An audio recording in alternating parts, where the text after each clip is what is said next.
Alors Jean-Paul Gaultier, bonsoir. Alors Gaultier, sa vie, son œuvre, tu publies tes mémoires, ça y est, sous forme de roman photo. Ça s'appelle À nous de la mode. Et ça s'est passé comment? C'est quoi la genèse de cette affaire?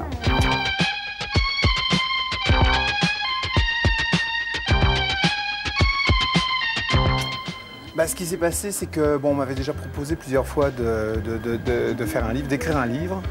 Et puis en fin de compte, moi je me sens pas du tout capable d'écrire. Mais tu dis, je suis même pas capable d'écrire une carte postale alors. J'ai du mal, j'ai beaucoup de mal, j'hésite et tout, ça prend trop de temps, alors du coup je le fais pas. Bon, à la limite les croix, c'est ce que je peux faire, je crois.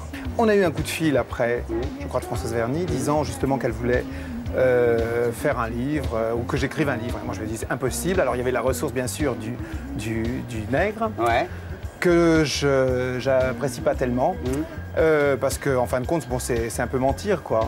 Alors, la seule chose, alors j'ai réfléchi, je me suis dit non, c'est pas possible, j'avais pas envie non plus un livre avec, parce que pour moi, la mode, c'est quoi? Parce que c'était parler de la mode, évidemment. La mode, c'est des images avant tout. Alors, et puis, je suis un enfant des images. J'aime la télé, j'aime le cinéma, je ne lis pas. Ouais. Alors, que les gens, en lisant un livre, s'ennuient, comme moi je pourrais m'ennuyer en lisant un, j'avais pas tellement envie, donc je voulais montrer des images. Alors je me suis dit, le roman photo, en fin de compte. C'est très bien. Alors scénario Patrick Rambaud, conseillère Monique Pivot, qui est une spécialiste des éditions mondiales, qui fait tous ses journaux à la perfection. Voilà. Hein, ça vaut pas cher en plus, c'est rigolo. Ouais, 95 francs, c'est bien, non? Ouais. Alors il y a aujourd'hui, c'est en couleur, tu discutes avec Jean Telet, copain de Bernard Rapp. Ouais. Et puis après, il y a tous les flashbacks en noir et blanc. Alors, il y a la vocation, on te voit maquiller ton ours. Tu maquillais vraiment ton ours Alors, c'est vrai, hein, j'ai encore l'ours qui est là et tout, c'est un petit monstre parce que je lui faisais subir un petit peu tout ce qui se passait à l'époque. C'est-à-dire que c'était l'époque où il y avait l'opération à cœur ouvert du professeur Barnard. Je l'opérais, mais alors pas à cœur ouvert, un petit peu là au milieu, là, et tout avec des épingles, je recousais. Il y avait le mariage de Fabiola et du roi Baudouin. Pareil. Ils se mariaient. Voilà, alors il y a des fois il était Fabiola, il y a d'autres fois il était Baudouin. Ça dépendait de l'humeur. Alors on voit ta mémé cheveux bleus, Régé Color. Et puis alors ton père, dis donc, il a pas le beau rôle, hein? Ben non. Oh là là. Mais il a jamais été. Mes parents, ils n'ont jamais quand même été très méchants. Ah bon? Parce que là, dis donc, ton père, il a l'air sévère quand même. Bah oui, c'est parce que c'est la version italienne de mon père. C'est pour ça. C'est pour ça. Elle est très plus dure et il est plus macho. Il y a un truc très rigolo, ça me fait penser à la pub de Guy Degraine. Tu sais, à un moment, t'es en classe et puis on te chope en train de dessiner des pépés infâmes avec des corsets, des trucs. C'est exactement. Infâmes, elles sont très belles. Oui, très belles. Vous ne ferez jamais rien, mon monsieur Guy Degraine. C'est exactement ça. Bah, c'est un petit peu ça, ouais. Je crois qu'il y a pas mal de Guy Degraine dans plein de domaines. En fin de compte, c'était ça, c'est-à-dire que je dessinais comme moi, je regardais tout le temps la télé. Ma grand-mère, quand même, qui est géniale, me laissait voir tout à la télévision. Alors, même les choses qui avaient le rectangle blanc, je voyais tout. Dim Dam Dum, bien sûr. Dim Dam Dum, bon, ça, c'était plus tard, et ça, c'était vraiment, c'est la Bible, presque, hein, pour moi. Bon, il y avait aussi La Caméra Explore le Temps, il y avait... La Piste aux Étoiles. Oui, aussi le théâtre de la jeunesse, qui était très bien. Claude Santelli. Génial, ça, c'était vraiment très bien. Et je regardais tout ça, et je regardais aussi même des films qui étaient interdits. Et notamment une émission sur, je crois, la dernière revue des Folies Bergères. Et donc là, j'avais vu toutes ces femmes emplumées avec des barésies. J'avais redessiné ça le lendemain à l'école.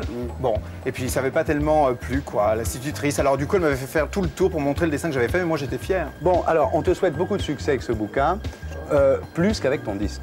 Ah. Mais ça n'a pas été un succès comme ça. J'ai quand même vendu 42 000 non, c'est vrai en France. Ah oui, et j'ai été 52e, presque. T'es presque entre le top 50. Voilà. C'était peu, hein, vraiment. Il a fallu une semaine de plus. J'aurais dû dire à toute ma famille d'acheter le disque. En plus, oui. Alors, dans ton roman photo, à la fin, on voit tous tes amis, Rita Mitsuko, Yvette Horner, on voit Frédéric Lorca, bien entendu, qui travaille avec toi. Et cette Yvette Horner, tu l'as relooké complètement, tu l'as complètement revampé, il faut bien le dire. Maintenant, c'est Madonna. Hein, alors là, changement de trip. Là. Bah oui, mais le premier point commun, c'est d'abord que je suis un fan, aussi bien d'Yvette Horner que de Madonna. C'est elle qui a appelé. C'est Herbrit, c'est lui, et puis après, il m'a donné le numéro pour que je la joigne, et puis là, alors, je l'ai eu directement. Comment, alors j'étais au bord de l'apoplexie, évidemment. Quand j'ai vu ça, en plus, c'est génial, parce qu'elle dit I want to speak to Mrs. Madonna. Hi, it's me, speaking, avec son accent et tout. Non, elle est hyper rigolote, c'est quelqu'un de vraiment bien. Et alors après, t'es allé la voir à New York. Voilà. Et puis ça c'est. Et c'est vrai qu'elle a un frère avec elle qui est un peu à Madonna ce qu'Orlando était à Dalida, c'est-à-dire qu'il la protège un peu. Il la protège, il est là, il lui donne quelques avis, comme ça, quelques touches.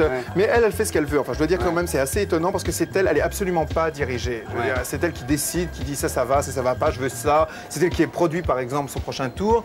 Et son frère, il est là pour lui donner quelques. Par exemple, à un moment, j'avais proposé, moi, parmi tous les croquis que j'avais proposés, comme une vraie vierge, comme une Madone et tout. Et je pensais à un moment qu'elle pourrait aller sous une douche et puis que sa nudité se révèle comme ça par le vêtement transparent et tout. Ça lui plaisait beaucoup. Mais le frère frère, lui, il était, oui, avec Il a la dit on a eu des religion. problèmes avec la Voilà. religion. Avec la prayeur, il y a eu quelques petits problèmes. Ils ont et tout, perdu le alors, donc, sponsoring de Pepsi ou de Coca, oui, un voilà, truc mais comme ils l'ont ça. repris, Ouais. paraît-il, à nouveau. Bon, ça ça va. fait, Tu t'en oui, fais boule pas de pour neige, eux. ouais. Non, non, pas du tout. Qui est-ce qui a discuté pognon? C'est elle? Ben, c'est elle, Ouais. c'est ça qui est assez incroyable, c'est une vraie businesswoman, quoi. Elle est dure en affaires? Elle est maligne. Tu vas gagner ta vie quand même. Oh ben, je vais te dire une chose, c'est que Ouais. quand je l'ai fait, je me suis dit, tant pis si je gagne rien là-dessus, ça me plaît et tout. Bon, il y a des tas de choses où j'aurais pu gagner vraiment ma T'es vie, un tu artiste, vois. Jean-Paul. Ouais. Non, enfin oui, je crois bah que... oui, bien sûr, non, bien ça- sûr, ça marche bien. Après, elle est venue en France te voir et Elle est venue à Noël, juste au fête de fin d'année. t'as passé le réveillon avec elle. Voilà. Et Warren Beatty n'était pas là. Il n'était pas là, il était à nous. Elle l'a appelé à minuit quand même. C'est lui qui a appelé.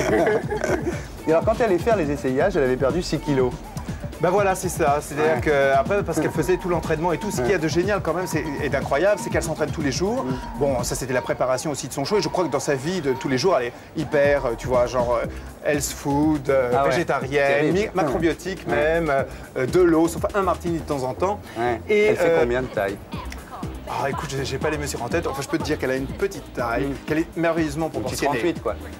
Un 36, je dirais. Ah mais bon. elle est parfaitement Ouais. proportionnée. Ouais, mais elle n'est pas grande, hein, 1m65. dis donc. 1m65 avec des belles épaules, une belle poitrine. Non, elle Ouais. est parfaitement. C'est un petit bijou. Elle te plaît. Ah, elle est super. Alors elle vient à Paris, là, au mois de juillet. Hein? Bah, j'irai voir tous les concerts. Ah bah je veux. Qui t'aurait aimé être si t'étais pas Jean-Paul Gaultier? Bah, je sais pas en fin de compte. J'ai pas. Non, j'ai pas vraiment de héros comme ça. Benoît ou Fabiola? Les deux. Ça dépend des jours. I twist and